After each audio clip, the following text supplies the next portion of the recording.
নমস্কার, বৌরানী হেসেলে সবাইকে স্বাগত। আজ আবারও একটি নতুন রেসিপি নিয়ে আপনাদের সামনে হাজির হয়ে গেছি।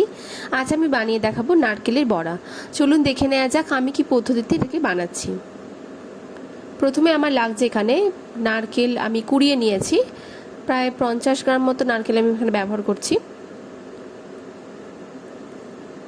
এরপর আমি এখানে দিয়ে দিচ্ছি প্রায় 1 কাপ মতন চালের গুঁড়ো, আর দিয়ে দিচ্ছি 1 চামচ মতন ময়দা,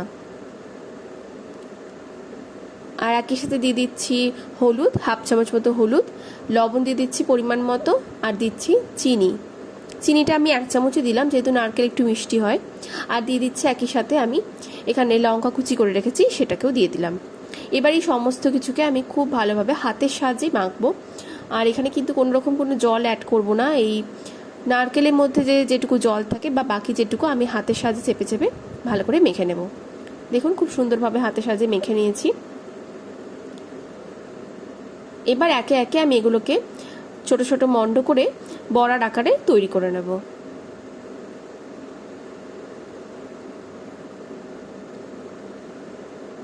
কিছুটা অংশ আমি এখান থেকে নিয়ে এবার বড়ার আকারে তৈরি করে না, আমি এখানে গোল শেপের বড়া তৈরি করেছি। দেখুন ঠিক এইভাবে আমি বাকি সমস্ত বড়াগুলোকে শেপ নিয়ে নিচ্ছি, আর একটা পাত্রের মধ্যে আলাদা করে রেখে দিচ্ছি। একইভাবে আরও একটা আমি করে দেখাচ্ছি। ঠিক এইরকম দেখতে হবে। এবার এগুলোকে ভাজার জন্য কড়াই আমি এখানে তেল নিয়ে নিয়েছি, এখানে রিফাইন্ড তেল নিয়েছি আমি। তেলটা গরম হয়ে এসেছে, এই সময় আমি একে একে বড়াগুলোকে এখানে ছেড়ে দেব।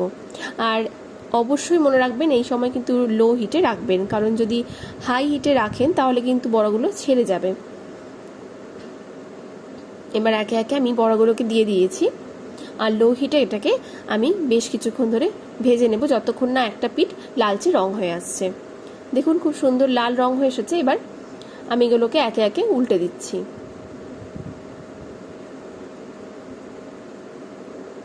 সব বড়াগুলোকে একে একে উল্টে দিলাম। এবার অপর পিঠটাকেও ভালো করে আমি ভেজে নেব যাতে দু পিঠই খুব ভালো করে ভাজা হয়ে যায়। দেখুন লাল রং হয়ে এসেছে, খুব ভালো মতো ভাজা হয়ে গেছে। এবার একে একে আমি এগুলোকে পাত্রে তুলে রাখছি। খুব সহজে তৈরি হয়ে যায়, আপনারাও নিরামিষ দিনে এটা বানিয়ে দেখবেন, খেতে খুবই ভালো লাগে। আর আজকের রেসিপি কেমন লাগলো অবশ্যই আমাকে জানাবেন। ভালো লাগলে লাইক, কমেন্ট, শেয়ার আর সাবস্ক্রাইব করে আমার পাশে থাকবেন।